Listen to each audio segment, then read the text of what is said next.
देखिए इसमें कुल 100 ऑब्जेक्टिव है, ठीक है, लेकिन आपको एग्ज़ाम में कोई 50 ही बनाना, कोई कितना ऑब्जेक्टिव बनाना, मात्र 50 ही बनाना।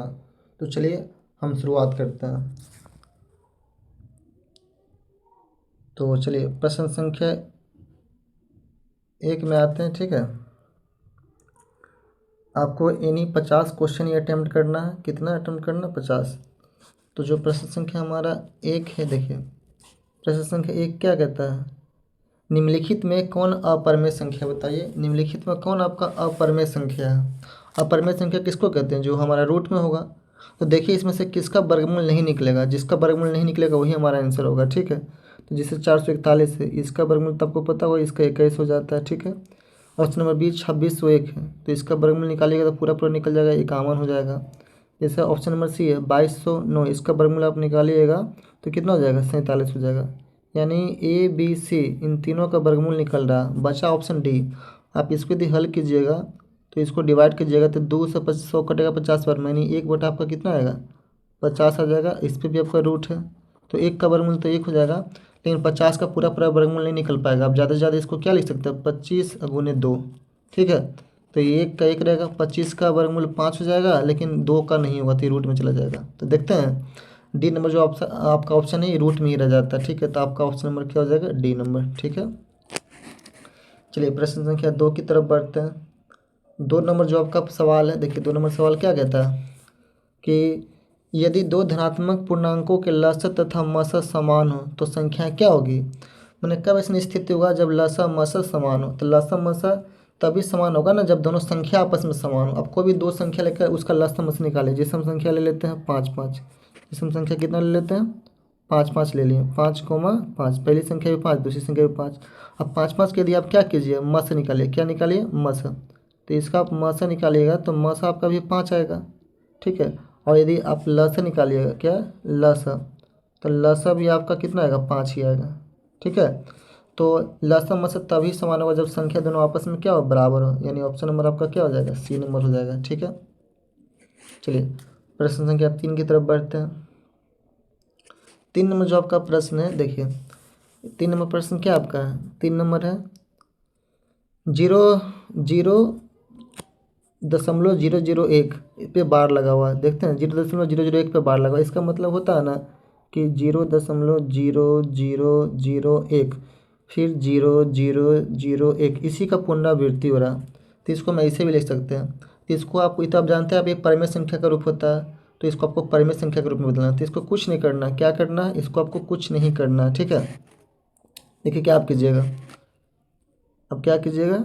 चलिए देखिए, तो देखिए क्या करते हैं, कुछ नहीं करना। पहले जितना संख्या दे लेता है उतना लिख दीजिए। एक देखिए ना, बाईं तरफ 0 इससे कोई मतलब नहीं। बटा कितना अंक की पुनरावृत्ति हो रहा है? 1 2 3 4, 4 अंक की पुनरावृत्ति हो रहा है तो नीचे 4 9 पड़ेगा। 1 2 3 4, यही हमारा आंसर हो जाएगा। यानी ऑप्शन नंबर क्या हो जाएगा? ऑप्शन नंबर आपका ए हो जाएगा, ठीक। चलिए प्रश्न संख्या 4 की तरफ बढ़ते हैं। 4 जो हमारा सब प्रश्न है, देखिए 4 क्या कहता है? किसी पूर्णांक m के लिए विषम संख्या का रूप होगा। बताइए कौन विषम संख्या का इसमें से रूप होगा? बताइए। तो देखिए विषम संख्या का मतलब क्या होता है? विषम संख्या का मतलब होता है 1 3 5 7, इसी तरह से आना चाहिए। ये ना विषम संख्या होता है जो 2 से जिसमें भागा नहीं लगता। तो m किसी पूर्णांक m के लिए विषम संख्या का रूप होगा। तो m अगर आप m ऑप्शन नंबर ए को चेक करते हैं तो m का मान यदि आप 1 रखिएगा तो यहाँ 1 मिलेगा, m का मान 2 रखिएगा तो इसमें 2 मिलेगा, m का मान 3 रखिएगा तो इसमें 3 मिलेगा। तो ये तो नहीं हो सकता आपका, तो ए नंबर ऑप्शन नहीं होगा। बी नंबर यदि ऑप्शन आप चेक करते हो, पहले तो m का मान आप 1 रख के देखिए। तो आप 1 रखिएगा तो 1 1 आपको 2 मिलेगा, ठीक है। तो m का मान आप फिर 2 रखिए तो 2 में 1 जोड़ेंगे तो कितना आपको मिलेगा? 3 मिलेगा। m का मान आप 3 रखिए तो 3 1 4 मिलेगा। तो इसमें देखिए, इसमें आपका सम भी आ रहा है, विषम भी आ रहा है, तो ये भी आपका नहीं होगा। ऑप्शन नंबर सी तो आपका सम ही है, क्योंकि 6 इसमें लगा हुआ है। ये 6 में इसमें जब भी m का मान कुछ भी रखेंगे तो 2 से कटने में लग जाएगा। देखिए कुछ भी आप रखिए, m का मान आप 1 रखिए तो आपको 6 मिलेगा। इसमें m का मान आप 2 रखिए तो 6 दूनी 12 मिलेगा। m का मान आप 3 रखिए तो 6 3 18। देखिए क्या मिल रहा है? इसमें सम आ रहा है, तो ये भी नहीं होगा। अब 6m+1 है, इसमें पहले यदि m का मान आप 0 भी रखते हैं, 6 में 0 से गुना करें 0, 0 में 1 जोड़ेंगे तो क्या मिलेगा आपको? 1।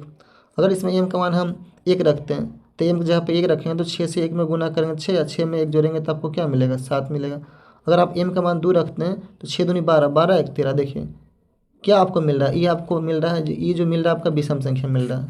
तो आंसर हमारा ऑप्शन नंबर डी ही हो जाएगा। 6m+1 आपका विषम संख्या का रूप होगा। ठीक है, प्रश्न संख्या 5 पर देखते हैं। देखिए प्रश्न संख्या 5 देखिए, 5 बहुत अच्छा प्रश्न आपका कहता है। देखिए 5 नंबर क्या है, 5 नंबर जो आपका है, यदि a बराबर इतना दिया, b का मान इतना, c का मान इतना है, और इन तीनों का लसाअ दिया, यानी लसाअ a b c का 3 की घात 4, 5 की घात 2, 7 की घात 4 लसाअ दिया, तो हमसे p का मान पूछता। तो हम भी ये तो प्रश्न दिया लसाअ तीनों का कितना, हम भी इस तीनों का लसाअ निकाल लेते हैं।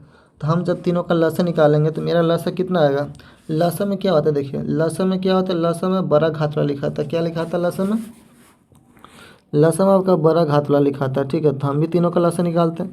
तो तीनों देखिए, पहले आपका 3 है, 3 लिख लिए, फिर गुने आपका कितना है 5 है, 5 लिख दिए, फिर गुने कितना 7, तो 7 लिख दिए। ठीक है, अब लसाअ बड़ा घात वाला लिखा था, तो ए में 3 की घात 2 है ना। देखिए ए में 3 की घात 2 है, बी में 3 की घात 1 है, और सी में 3 की घात 4 है। तो सबसे बड़ा घात कितना है 3 की घात 4, तो 3 की घात 4 आ जाएगा। अब 5 में देखिए, तो ए में 5 की घात 1 है, बी में 5 की घात 2 है, सी में 5 की घात कितना है, सी में नहीं है तो उसका मतलब नहीं है। तो सबसे बड़ा घात कितना है 5 की घात 2, तो आपका क्या लिखा जाएगा 5 की घात 2। और 7 की घात देखिए, 7 की घात कितना लिखाएगा, यहाँ आपका कितना है, इसमें नहीं है, बी में भी नहीं, सी में 7 की घात पी है, 7 की घात पी है, और सी में 7 की घात 3 है। तो बताइए यहाँ 7 की घात 3 है, यहाँ 7 की घात पी है, कौन सी घात बड़ा, 7 की घात 3 या 7 की घात पी। तो 7 की घात 3 तो 3 ही तक सीमित है, पी में हम 3 रख सकते, 4 5 6, यानी सबसे बड़ा 7 की घात क्या है पी है। अब एक लसाअ हम निकालें, एक लसाअ प्रश्न में दिया हुआ था। ठीक है, आप दोनों को तुलना कर दीजिए। ठीक है, तो ये तो कट जाएगा, ये भी कट जाएगा, तो बचा कितना आपका, बच गया 7 की घात 4, अब बचा 7 की घात क्या पी। तो देखिए आधार सेम है, आधार क्या है, आधार जब सेम रहता है तो घात आपस में बराबर हो जाएगा, यानी पी की घात आपका कितना हो जाएगा 4, यानी ऑप्शन नंबर आपका हो जाएगा डी नंबर। ठीक है, चलिए प्रश्न संख्या 6 देखते हैं। 6 नंबर जो आपका प्रश्न है, देखिए 6 क्या कहता है, क्यूब रूट 81 का परिमेयकारी गुणक है। मतलब इसमें हम किस संख्या से गुना करेंगे कि इससे जो है ना क्यूब रूट हट जाएगा। तो इसको आप क्या कीजिए, तोड़ लीजिए। देखिए तोड़ते हैं, जिससे हमारा कितना क्यूब रूट 81 है ना, क्यूब रूट आपका 81 है। तो इसको हम क्या लिख सकते हैं, इसको हम लिख सकते हैं 3 गुने 3 गुने 3 गुने 3। और क्यूब रूट है तो 3 3 के बदले एगो 3 आएगा बाहर। ठीक है, क्योंकि बाहर 3 है, 3 3 के बदले एगो 3 बाहर आ गया है। लेकिन ये 3 का तो 3 का पेयर नहीं बना, इसका नहीं ना बना, तो ये आपका क्या रह जाएगा, ये आपका रह जाएगा क्यूब रूट 3 में ही रह जाएगा। ठीक है, यानी 3 3 3 मल्टीप्लाई 3√3 हमारा आ जाएगा। ठीक है, तो हमसे पूछ रहा था परिमेयकारी गुणक, तो इसमें गुना करने के लिए हमको कितना ये चाहिए, मतलब ये जो है ना क्यूब रूट में, यही हमारा आंसर हो जाएगा, यानी ऑप्शन नंबर आपको हो जाएगा डी नंबर। ठीक है, चलिए प्रश्न संख्या आगे बढ़ते हैं। प्रश्न संख्या 7 देखते हैं। 7 में देखिए आपका क्या है, 7 में कहता है कि 36x5 54x4/3 90x6/4 का मासा निकालना है। क्या निकालना है, मासा। तो देखिए निकालते हैं मासा। तो मासा में क्या होता है, पहले हम संख्या का मासा निकाल लेते हैं। तो पहले किसका मासा निकाल लेते हैं, संख्या का। तो 36 चौगुन 90, तो 36 चौगुन 90 का आप मासा निकालिएगा तो कितना आएगा मासा, बताइए कितना आ जाएगा मासा। 36 चौगुन यदि आप निकालिएगा तो इसमें से सबसे 36 से तो चौगुन नहीं कटता, 180 90 18 आपका मासा आ जाएगा। कितना आ जाएगा मासा आपका 18 आ जाएगा। ठीक है, अब बचा फिर चर राशि का, तो तीनों में एक्स बाई मिलता है, तो आप एक्स बाई लिख दीजिए, लिख दिए एक्स बाई। ठीक है, अब मासा में कम घात वाला लिखा था, तो यहाँ देखिए एक्स की घात यहाँ कितना है 5 है, इसमें 4 है, इसमें 6, तो सबसे कम घात कितना 4, तो एक्स की घात 4 लिखाएगा। और बाई की घात देखिए यहाँ 2 है, इसमें 3 है, इसमें 4 है, तो सबसे कम कितना बाई की घात 2, तो ये हो जाएगा, यानी 18 एक्स की घात 4 बाई की घात 2, ऑप्शन नंबर आपका ए हो जाएगा। ठीक, चलिए प्रश्न संख्या 8 देखते हैं। 8 नंबर देखिए प्रश्न क्या कहता है। 8 नंबर जो हमारा है, यदि 1440 बराबर 2 की घात पी 3 की घात क्यू 5 की घात आर है, तो P plus Q minus R का मान निकालिए। तो पहले आप क्या कीजिए, आप भी 1440 को अभाज्य गुणनखंड में तोड़ लीजिए। आप भी क्या कीजिए, 1440 को अभाज्य गुणनखंड में आप क्या कीजिए, तोड़ लीजिए। ठीक है, चलिए हम भी तोड़ लेते हैं 1440 को, 2 से लगेगा। ठीक है, 2 7 14, 2 3 4 0, फिर 2 से लगेगा 36 दूनी 72 360, फिर 2 से लगेगा 180, फिर 2 से लगेगा ये 90 आएगा, फिर दूसरा लगेगा ये 45 आएगा। अभी और बचा हुआ 45 को इधर हम लगा लेते हैं, ठीक है, कोई दिक्कत नहीं। 3 से लगेगा 15, फिर 3 से लगेगा 5। देखिए ये 2 की घात कितना आया, 2 की घात 1 2 3 4 5, तो 2 की घात ये 5 है, गुने 3 की घात कितना आया, 3 की घात 2 है, 3 की घात 2। अब 5 की घात 5 अकेले, तो 5 की घात 1 आया।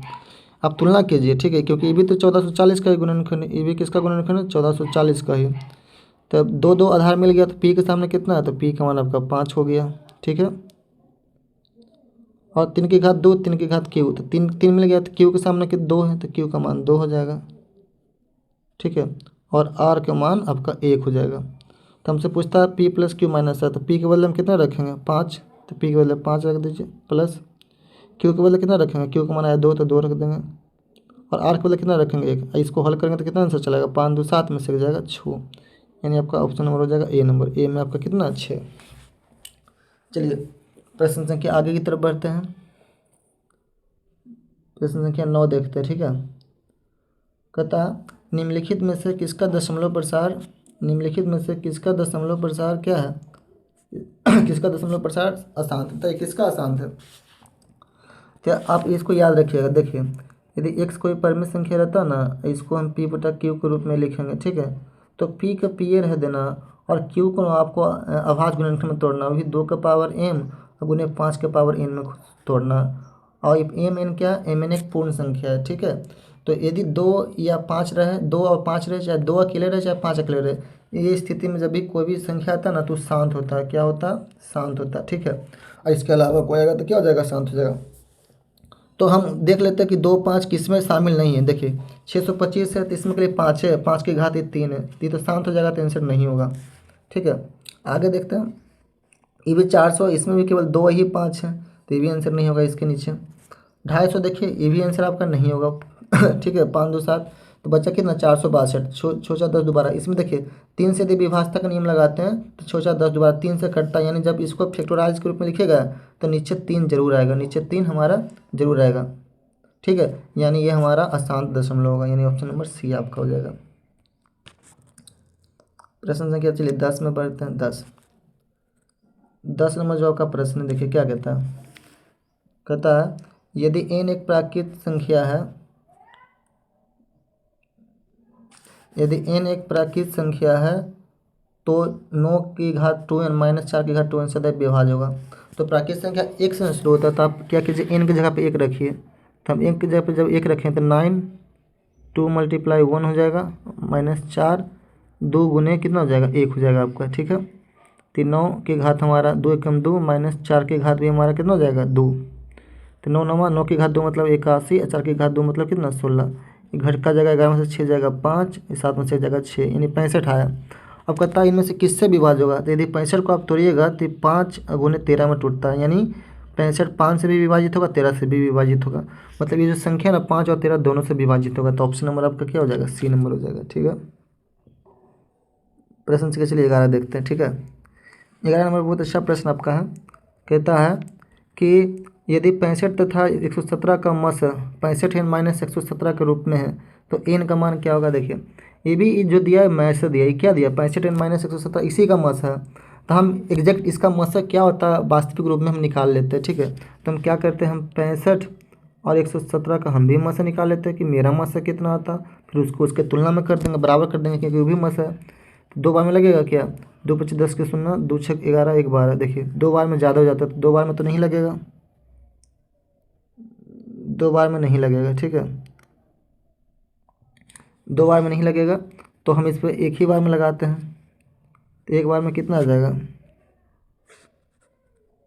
एक बार में आ जाएगा 65, कितना आ जाएगा 65 एक बार में, ठीक है। 7 में से 5 जाएगा 2, 11 में से 6 जाएगा 5, घेर को लिखेंगे हम 65, तो एक बार में लगेगा 52, 5 से 2 जाएगा 3, 6 में से 5 जाएगा 1, फिर घेर के 52, मतलब 13 मस आएगा, 13 चौक 52, ठीक है। तो मेरा मसा 13 आया, ये मसा इतना दिया हुआ था, इसको हम उसी के बराबर कर देंगे, यानी जो है ना 65 m माइनस 117, इसको हम बराबर लिखेंगे 13, लिख दिए बराबर 13। अब यहाँ से 65 n का मान निकालते हैं पहले, तो 117 माइनस में उधर जाएगा तो जोड़ में, यानी 13 अब प्लस क्या लिखा है 117। अब ये हमारा इधर 65 है,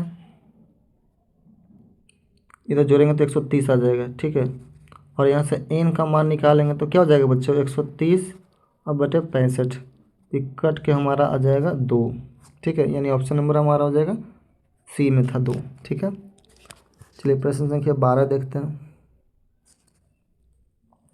12 नंबर आपका क्या सवाल है? 12 नंबर जो प्रश्न आपका है, कहता है 141 बटे 120 का दशमलव प्रसार दशमलव के कितने स्थानों के बाद शांत होगा? कितने स्थानों के बाद शांत हो जाएगा? ये तो भागा देख के आपको देखना पड़ेगा, ठीक है। मतलब क्या करना होगा कि 120 में आपका 120 से 141 में आपको क्या देना होगा? भागा देना होगा। चलिए भागा देते हैं। एक बार में लगेगा 120 हमारा, तो 1 4 में से 2 जाएगा 2, कटकुट दशमलव दिए 1 जीरो उतारे, 120 दूना 240 हो जाएगा ना, तो फिर भी एक ही बार में लगेगा 120, जीरो 11 में से 2 जाएगा 9, कटकुट। अब 1 जीरो तो उतार सकते हैं। अब कितना बार में लगेगा? बरसत 14 बरोड़ 96 बड़नमा अठोतल से, बरसत 84 बड़नमा अठोतल से 7 बार में लगेगा क्या? 8 बार में तो बड़े 96 तो बड़े 96 7 बार में लगेगा बरसत 84, यानी हमारा आ जाएगा 140। घटाएंगे तो आएगा 0, 10 में से 4 जाएगा 6, कटकुट अब 6 उतारेंगे, हाँ तो 5 बार में कट जाएगा, 5 बार में हमारा आ जाएगा 600, ठीक है। पूरा पूरा हमारा कट जाएगा। तो दशमलव के कितने अंक बाद ये पूरा पूरा कट गया है? 1 2 1 2 3 अंक बाद, देखते हैं 3 अंक बाद, यानी ऑप्शन नंबर आपका सी हो जाएगा। चलिए प्रश्न संख्या आगे की तरफ बढ़ते हैं। देखिए 13 नंबर भी बहुत अच्छा प्रश्न आपका है। 13 नंबर देखिए क्या है, बहुपद पी ऑफ एक्स और क्यू ऑफ एक्स का मासर 6x माइनस 9 है, तो पी ऑफ एक्स और क्यू ऑफ एक्स हो सकते हैं। माने इनमें से इन सभी में से ऐसा कौन सा ऑप्शन है, ऐसा कौन सा ऑप्शन है जिसका मासर 6x माइनस 9 आएगा? तो देखिए अगर इस दोनों का मासर निकालते हैं 12x माइनस 18 3, कभी भी नहीं आएगा 6x माइनस 9, तो ये तो नहीं होगा, ये भी नहीं होगा। अब देखिए ये माइनस में, ये प्लस में, ये भी नहीं हमारा होगा, ठीक है। तो बचा के ये एक ऑप्शन ना, तो देखिए यहाँ पर ध्यान से देखिए दोनों में क्या मिलता है, 3 और 6 का मासा हमारा 3 हो जाएगा, और दोनों में 2x माइनस 3 का ये होल स्क्वायर है ना, इसमें 2x माइनस 3 की घात 1 है, तो यहाँ घात 2 यहाँ 1 है, तो दोनों में कम से कम एक तो मिलेगा ना, यानी हमारा क्या मिलेगा 2x माइनस 3 पक्का मिलेगा, ठीक है। 2x माइनस 3 मिलेगा। अब गुना कर लीजिए दोनों का, यानी मस हो गया हमारा, यही मस हो गया। गुना कर लेंगे तो 3 दूनी 6x और 3 तिया 9, देखिए मस आ गया ना उतने ही, यानी ऑप्शन नंबर आपका डी हो जाएगा, ठीक है। प्रश्न संख्या 14 नंबर देखते हैं। देखिए 14 नंबर प्रश्न क्या कहता है, निम्नलिखित में कौन बीजीय व्यंजक बहुपद नहीं? बताइए कौन बहुपद नहीं है? तो देखिए बहुपद होने के लिए जो चर राशि रहता है ना, उसका घात पूर्ण संख्या होनी चाहिए। घात क्या होनी चाहिए? पूर्ण संख्या। अब पूर्ण संख्या की शुरुआत किससे होता है? जीरो, यानी प्राकृत संख्या पूर्ण जीरो में शामिल कर देते हैं, पूर्ण संख्या प्राप्त होता है। 0 1 2 3, इसी यही सब हमारा पूर्ण संख्या है, ठीक है। तो देखिए ध्यान से, हम अगर आंसर हमको पता पहले मिल जाता तो ठीक है। तो सी नंबर ऑप्शन को यदि आप ध्यान से देखिएगा तो यहाँ 5/² बाई की घात यहाँ 2 है, यहाँ बाई की घात देखिए रूट बाई है, तो रूट बाई का मतलब क्या होता है? बाई की घात हाफ ना होता है, तो देखिए आधा आ गया। हम अभी बताए थे ना चर राशि पर घात पूर्ण संख्या होना चाहिए, मतलब 0 1 2 3 4 5 6, तो हमारा ऑप्शन नंबर इस अनुसार सी हो जाएगा, ये बीजीय बहुपद व्यंजक नहीं है। प्रश्न संख्या देखिए, प्रश्न संख्या 15 देखते हैं। 15 नंबर सवाल देखिए क्या है। 15 जो आपका सवाल है, कहता है एक बहुपद दिया गया 5/² माइनस 5/² माइनस बाई प्लस 125 के शून्य एक अल्फ़ा कॉमा बीटा है, तो alpha beta into 1/α plus beta का मान चाहिए। तो पहले आप क्या कीजिए ना, मान निकाल लीजिए। देखिए तो यहाँ ए का मान कितना हो जाएगा? बाई स्क्वायर का गुणांक 5 है, तो ए का मान 5 हो गया। बी का मान कितना हो जाएगा?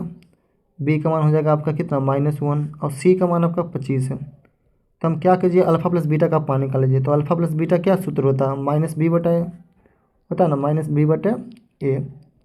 तो माइनस बी का मान आपका कितना है? -1 है, तो -1 अपॉन ए का मान कितना? 5, यहाँ 2 का ना माइनस आ गया, तो माइनस माइनस ये प्लस हो जाएगा, यानी बी का मान यानी अल्फ़ा प्लस बीटा का मान हो गया 1/5, ठीक है। अब अल्फ़ा इंटू बीटा का मान निकालते हैं, तो ये मेरा होता है c/a। तो सी का मान कितना है?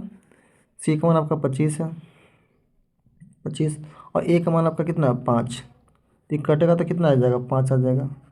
अब इसी का मान किसका निकालना है देखिए, alpha into beta, alpha beta into 1/α plus beta, तो अल्फ़ा इंटू बीटा का मान आपका 5 आया था, 5 बिठा दिया उसकी जगह पे, फिर इंटू यानी गुना 1/α प्लस बीटा, तो 1/α प्लस बीटा का मान, अच्छा हम एक करके लिखते हैं, अल्फ़ा प्लस बीटा का मान बैठाएंगे तो अल्फ़ा प्लस बीटा का मान आया 1/5, कितना है 1/5 आया, तो ये पलटेगा, ठीक है, तो ये पलटेगा तो हो जाएगा 5, और गुना ही पलट जाएगा तो हो जाएगा 5/1, ठीक है, तो ये 5 हमारा आ जाएगा कितना 25, यानी इसका हो जाएगा ऑप्शन नंबर डी आंसर।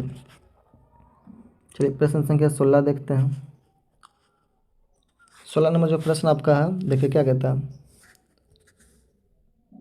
यदि बहुपद पी ऑफ एक्स का 1/5 हो तो निम्नलिखित में कौन पी ऑफ एक्स का एक गुणनखंड होगा बताइए।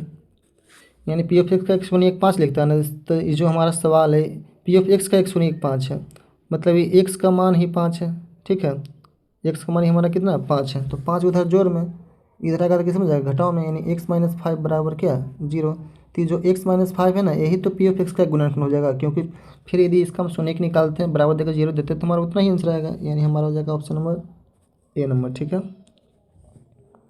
चलिए प्रश्न संख्या 17 देखते हैं। 17 नंबर प्रश्न क्या आपका है, यदि द्विघात बहुपद 2x² प्लस 7x प्लस के शून्यक अल्फा प्लस बीटा हो तो alpha square plus beta square और इतना अल्फा इंटू बीटा 21/4 हो तो पी का मान निकालिए। तो पहले आप क्या कीजिए, अल्फा प्लस बीटा का मान निकालें, तो देखिए इसमें ए का मान कितना है, ए का मान आपका 2 है, बी का मान कितना आपका 7 है, और सी का मान आपका कितना है पी है।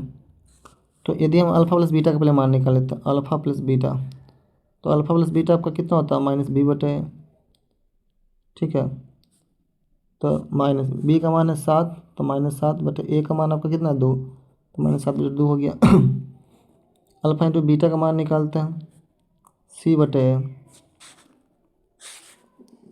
c/a, सी का मान p है और ए का मान हमारा कितना है 2। अब इसमें अल्फ़ा स्क्वायर बीटा स्क्वायर का मान बैठाना, उसके बाद प्लस अल्फ़ा इंटू बीटा, फिर 21/4 है, तो एक हम मान निकाल लेते हैं अल्फ़ा स्क्वायर बीटा स्क्वायर का मान क्या होगा देखिए, यदि हम alpha square plus beta square का मान निकालें तो इसका एक सूत्र लगाना पड़ेगा, इसका सूत्र होगा अल्फ़ा प्लस बीटा का whole square -2 alpha into beta होता फॉर्मूला, तो इसमें मान बैठाई तो अल्फ़ा प्लस बीटा का मान कितना हो जाएगा, अल्फ़ा प्लस बीटा का मान हो जाएगा, अल्फ़ा प्लस बीटा का मान -7/2, तो -7/2 का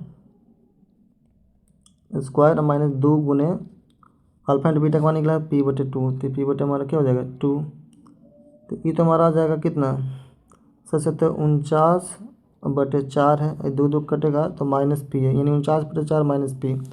तब इसी का ना मान चाहिए alpha square plus beta square, तो इसके यहाँ पर बैठेगा 49/4 -p और प्लस फिर है अल्फ़ा इंटू बीटा, तो अल्फ़ा इंटू बीटा का मान कितना आया है p/2, तो यहाँ p/2 बिठाएंगे, ठीक है, ऊपर टी का कितना है 21/4, ठीक है, तो ये दोनों को एक साथ रह देंगे, ये दोनों को यदि हम हल करते हैं -p/2 प्लस p/2 तो कितना आ जाएगा -p/2 आएगा, कितना आएगा -p/2, आई उधर जाकर घट जाएगा तो घट के पता कितना आएगा 4, ये 9 में से जाएगा 8, 4 में से 2 जाएगा 2, 24 आ जाएगा -28/24, ठीक है, तो माइनस माइनस कट जाएगा, 4 से 7 बार में कटेगा, ठीक है, यानी p बराबर आ जाएगा 7 दूनी हमारा 14 आ जाएगा, यानी ऑप्शन नंबर हो जाएगा सी नंबर, ठीक है। चलिए प्रश्न संख्या 18 देखते हैं, 18 नंबर क्या है देखिए, प्रश्न संख्या 18 क्या कहता है, 18 नंबर जो आपका है कहता है बहुपद इतना का हमको क्या निकालना, घात निकालना है, तो घात निकालने के लिए क्या हम गुना करके भी बना सकते हैं, कैसे बना सकते हैं, गुना करके भी हम बना सकते हैं, ठीक है, लेकिन हम गुना नहीं करेंगे, ठीक, हमको जहाँ तक जरूरत उतना है, तो अगर ये दोनों में देखें, ये दोनों एक टर्म गुना में भी एक टर्म है, तो यहाँ देखते हैं तो x में यदि x से आप गुना कीजिएगा तो यहाँ x की घात 2 चला आएगा आपका, क्योंकि गुना में घात जुड़ता है, और यहाँ x की घात कितना है कि वो यहाँ x है, यदि दोनों का गुना कीजिएगा तो x की घात कितना आ जाएगा 4, इससे बड़ा घात तो आ नहीं सकता, और बीच में प्लस का चिन्ह है तो ये दोनों तो आपस में गुना होगा आपने, तो सबसे बड़ा घात कितना है x की घात 4, यानी हमारा आंसर क्या हो जाएगा ऑप्शन नंबर ए। चलिए प्रश्न संख्या 19 देखते हैं। 19 नंबर जो आपका सवाल है कहता है बहुपद a by square plus by plus c का आलेख होता है। ये हमारा क्या द्विघात समीकरण है, यानी द्विघात बहुपद। तो द्विघात बहुपद का आलेख होता है परवलय। क्या होता है इसका आलेख? आलेख क्या होता है? परवलय। इस तरह से इसको बोलते हैं हम परवलय। इसका मुंह ऊपर की तरफ खुला रहेगा इस तरह से, परवलय। यदि बाई स्क्वायर का गुणांक माइनस में होता है, यदि माइनस ए बाई स्क्वायर होता है ना, तो इसका भी शुरुआत में, तो इसका भी ग्राफ परवलय ही होता है या पाराबोला, लेकिन इसका मुंह नीचे की तरफ, ऊपर नीचे की तरफ खुला रहता है, इस तरह से रहता है। ठीक है, तो परवलय हमारा हो जाएगा पाराबोला। प्रश्न इसका 20 देखिए, 20 नंबर क्या है देखिए। 20 नंबर आपका सवाल है कि यदि किसी द्विघात बहुपद इतना के शून्यक 6, -2 है तो बी तथा सी का मान शून्यक न दिया, तो इसको आप अल्फा जूम कर लीजिए और इसको आप बीटा मान लीजिए। ठीक है, और इसमें देखिएगा तो ए का मान आपका कितना, एक्स स्क्वायर का गुणांक कुछ नहीं तो 1 है। बी का मान आपका कितना है? बी का मान आपका बी ए है और सी का मान आपका सी ए है। तो पहले हम अल्फ़ा प्लस बीटा का मान निकालते हैं। देखें तो अल्फ़ा प्लस बीटा क्या होता है? -b/a। ठीक है, तो माइनस है, बी का मान कितना है? बी ए है, और सी का ए का मान कितना है? 1 है, यानी -b आ गया। ठीक है, और अल्फ़ा इंटू बीटा क्या होता है? c/a। क्या होता है? c/a। सी का मान आपका सी है और ए का मान 1 यानी सी। ठीक है, अब इसका शून्यक है, एक शून्यक हमारा 6 है, दूसरा -2 है। तो अल्फ़ा प्लस बीटा का मतलब होता है इसको जोड़ देना दोनों का। अल्फ़ा प्लस बीटा का मान हम रखेंगे 6, अल्फ़ा की जगह यदि हम 6 रखते हैं, बीटा की जगह पर कितना रखेंगे? -2, तो ये हमारा 6 में से 2 जगह 4 देगा, यानी इसको हम करेंगे 4 के बराबर, यानी हमारा इसका मतलब हो जाएगा कि बी का मान आंसर आ जाएगा -4। ठीक है, कितना आ जाएगा? -4 हमारा आ गया। और अल्फ़ा इंटू बीटा, यानी अल्फ़ा की जगह पे रखेंगे हम कितना? 6, बीटा की जगह पर -12 आ जाएगा, यानी सी की जगह पे हो जाएगा -12। -4 -12 आंसर आपका आ जाएगा, ऑप्शन नंबर ए हो जाएगा। ठीक है, चलिए प्रश्न संख्या आगे की तरफ बढ़ते हैं। 21 नंबर, 21 नंबर प्रश्न देखिए क्या है। तो इसमें बाई का मान क्या होगा? देखिए तो दोनों, ये जो हमारा है, ये जो हमारा है, ठीक है, अच्छा इसको नहीं जरूरत होता है, इसको हम वैसे ही रह देते हैं। ठीक है, तो ये जो लिखा हुआ है, ये दोनों के बराबर ये है। तो जो 3 है, 3 के ऊपर 1 से जोड़ बाई है, तो इसको हम कैसे लिख सकते हैं आप बताइए? इसको लिख सकते हैं गुना में घात जोड़ता होगा, तो इसके पहले कैसे रहा होगा? 3 के पावर 1 से रहा होगा, और गुने 3 के घात कितना रहा होगा? बाई रहा होगा। ठीक है, आई बराबर हमारा किसके? √27 के बराबर है। ठीक, अगर आप इसको देखिएगा, ये 3 की घात 1 से -22 है, तो माइनस ना, यानी इसका घात घटा, यानी भागा में घात करता घटता है, तो 3 की घात 1 से पहले रहा होगा और फिर बटे 3 की घात 22 रहा होगा। ठीक है, और इसका भी मान हमारा कितना है? √27 है। ठीक है, अगर हम दोनों को भागा दे दें, ठीक है, अगर इन दोनों को हम भागा दे दें, समीकरण 1 समीकरण 2 मान के, तो ये वाला तो आपका कट जाएगा ना, और इससे 3x भी क्या हो जाएगा? 3x भी कट जाएगा हमारा। तो ये ऊपर जाएगा, तो यानी ये जब पलटेगा, ठीक है, तो ये आपका कितना हो जाएगा? 3 की घात 22, आई 3 की घात, ये वाला 22 ऊपर जाएगा, तो गुना हो जाएगा 3 की घात 22, और इधर हमारा कुछ नहीं, तो 1 बचेगा, क्योंकि √27 कट गया। और गुना में घात क्या होता है? जुड़ता, तो 22 कितना हो जाएगा? 2 आपका हो जाएगा। ठीक है, और ये 1 ना, तो इसको लिख सकते हैं 3 की घात 0, क्योंकि इधर बेस 3 है, तो इधर भी हम 3 बना दिए। ठीक है, अब 3 हमारा बेस बराबर हो गया, तो घात भी बराबर हो जाएगा आपस में, यानी 2 बराबर क्या? 0। यहाँ से बाई का मान निकालेंगे तो 0/2, इसका मतलब क्या हो जाएगा? 0, यानी ऑप्शन नंबर आपका हो जाएगा जिसमें 0 है, यानी ऑप्शन नंबर बी आपका। बी में 0 है तो ये हो जाएगा आंसर। ठीक है, तो इसमें क्या 22 देखते हैं। अब समानांतर का शर्त आपको याद है? बताइए क्या होता है समानांतर का शर्त? यदि रेखाएं इतना इतना समानांतर है तो के का मान, समानांतर का शर्त होता है a1/a2 बराबर b1/b2 बराबर नहीं है c1/c2 के। ठीक है, तो ये जैसे देखिएगा, तो a1 का मान आपका कितना है? a1 का मान आपका है ये 5, a2 का मान आपका हो गया k, और c2 का मान आपका हो जाएगा, सॉरी a1 a2 है, ये c1 है, c1 का मान हो जाएगा आपका 8। और इसमें से निकलेगा किसका मान? देखिए a2 का मान 15, b2 का मान आपका हो जाएगा 6, और C2 का मान आपका है 40। इसका शर्त होता है, क्या शर्त होता है, A1/A2 बराबर B1/B2 बराबर नहीं है C1/C2। तब इसमें मान रख दीजिए। A1 का मान कितना है, A1 का मान 5 है, 5/A2 का मान 15 है, तो 5/15। B1 का मान कितना है, B1 का मान K है, अब B2 का मान कितना है आपका 6। इतने से ये बन जाएगा आपका, ठीक है। इतने ही से हम इसको क्या करते हैं, बना लेते हैं। तो बराबर आपस में ना, तो 5×3 = 15, 5×5, अब कैसे गुना करेंगे तो 3 से के में गुना करेंगे 3 के हो जाएगा, और 6×6 हो जाएगा, यानी के बराबर 2 आपका आ जाएगा, ठीक है। 3 दूनी 6 कटेगा ना, तो के बराबर 2 आ जाएगा। Option number A. चलिए प्रश्न संख्या 23 देखिए। ये भी तुलना करके आपको बताना क्या हल होगा, ठीक है। तो देखते हैं, इसमें 3 शर्त होता है, ठीक है। A1/A2 बराबर नहीं है B1/B2 के, तो इसका होता है एक और केवल एक हल। यदि A1/A2 बराबर B1/B2 बराबर नहीं है C1/C2, तो इसका कोई हल नहीं होता।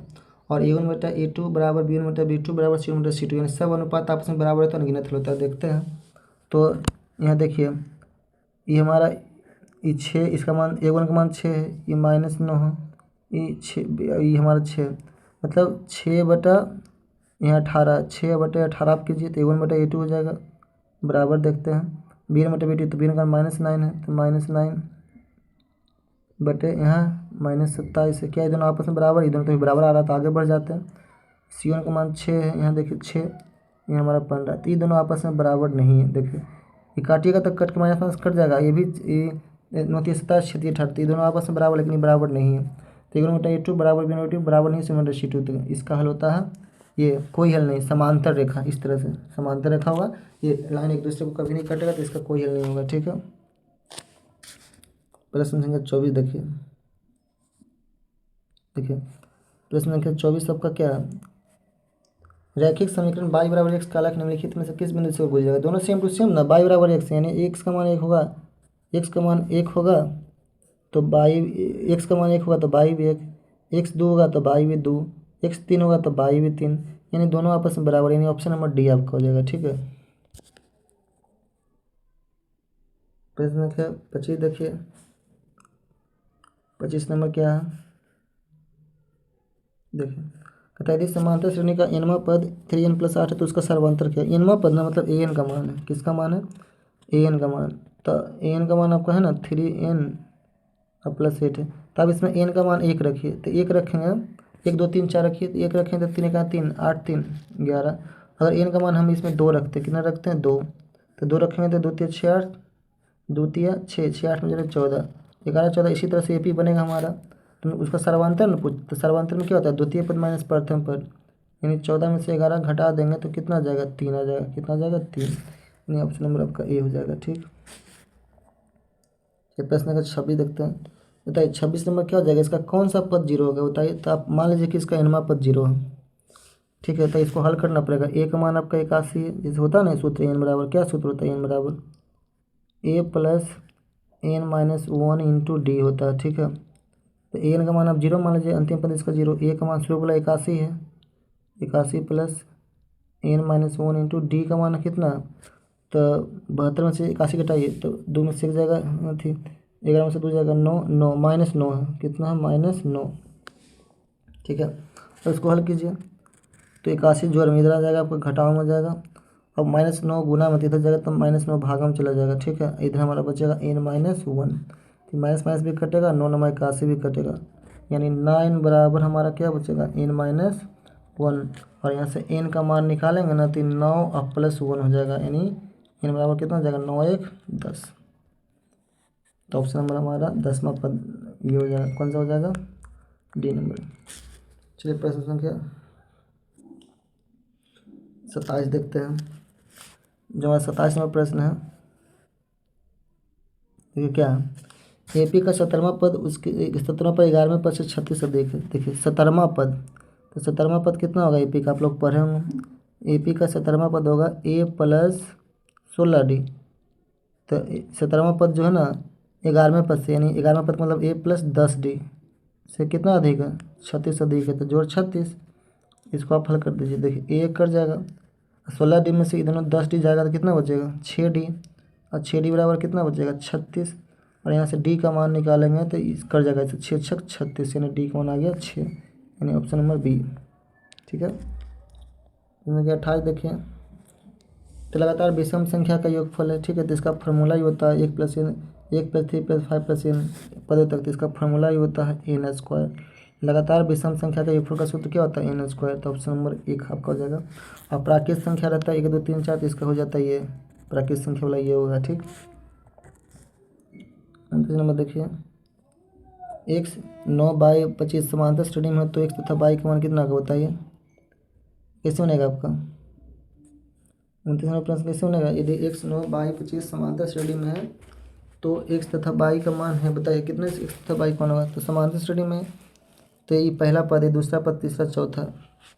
दूसरा पद का मतलब क्या होता है, a + d का मान 9 है, a + d का मान 9 आपका है, और पहला, दूसरा, तीसरा, चौथा पद ना, यानी a + 3d का मान आपका कितना है, ये 25 है। तो इसको आप हल कर लीजिए समीकरण बनाकर। तो अगर हम घटाते हैं तो a कट जाएगा। ठीक है, तो बचेगा घटाने पर कट जाएगा, चिन्ह बदलेगा, चिन्ह बदलता है, 3d में से d जाएगा, ये बचेगा 2d हमारा, 25 में से हो जाएगा कितना बचेगा 16, 15 में से हो जाएगा 6, d का मान आ जाएगा 8। और d का मान यदि हम समीकरण 1 में रखते हैं तो a का मान कितना निकलेगा बताइए। तो a का मान निकलेगा 9 - 8, मतलब 1 निकलेगा। ठीक है, कितना निकलेगा 1। तो अब हम x का यानी x हमारा पहला पद ना, यानी 1 आएगा शुरुआत में, ये तो पक्का पता चल गया कि शुरुआत में a1 1 के बराबर होता है, तो 1। अब पहला, दूसरा, तीसरा पद निकालते हैं, तो तीसरा पद a प्लस हमारा कितना होता है d, a + 2d होगा, 2d, तो इसमें मान रख देते हैं, तो a का मान है 1 + 2 × d का निकाला था 8 में 16 17, यानी पहला पद 1 होगा और तीसरा पद इसका 17 होगा, यानी 1 17 जिसमें रहेगा वही आंसर रहेगा, ऑप्शन नंबर ए।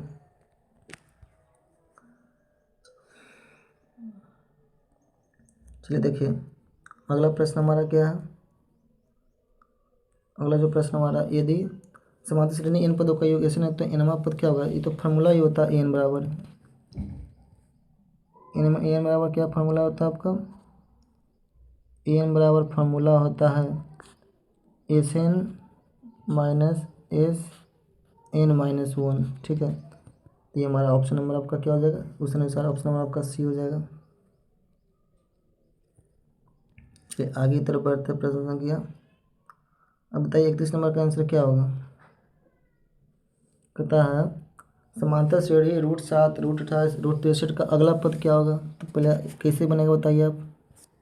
देखिए, तो इस समांतर श्रेणी का अगला पद निकालना है। देखिए, तो हम √7 को तो √7 रह देंगे, लेकिन 28 को हम लिख सकते हैं, कितना लिख सकते हैं, देखिए 28 को हम क्या लिख सकते हैं, √28 ना, तो इसको लिख सकते हैं हम √7 × 4, तो 4 का वर्गमूल 2, यानी 2√7 है, यानी ये हमारा ये जो है ना ये 2√7 है।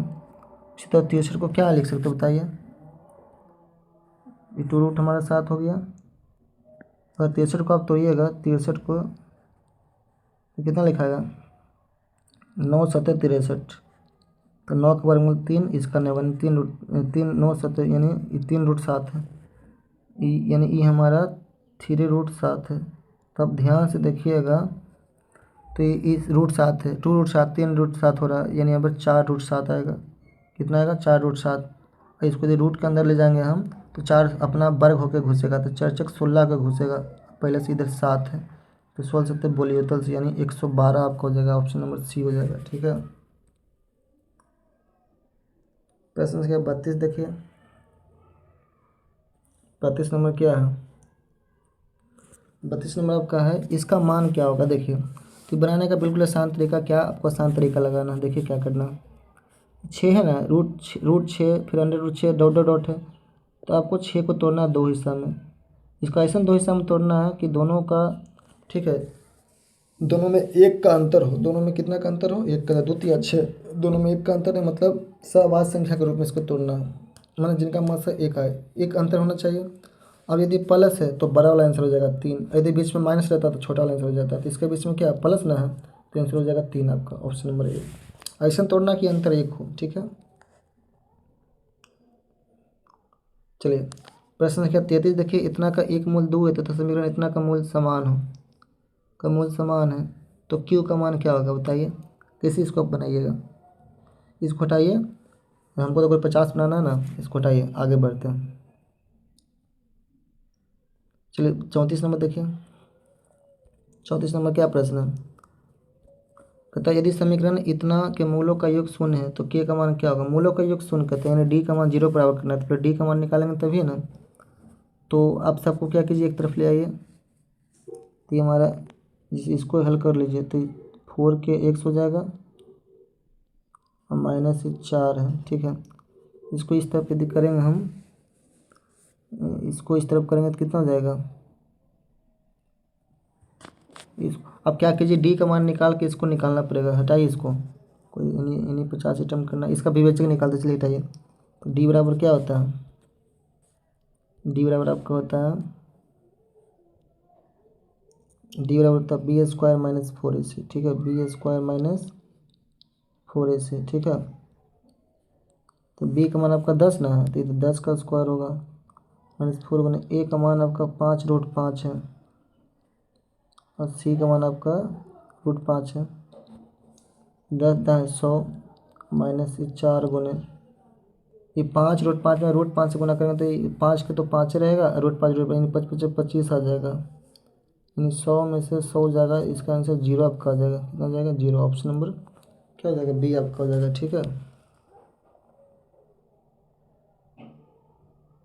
चलिए रह दीजिए आज भी, अब आगे की तरफ फिर बढ़ते तो देखेंगे। अभी आप लोगों के लिए इतना ही आज के लिए।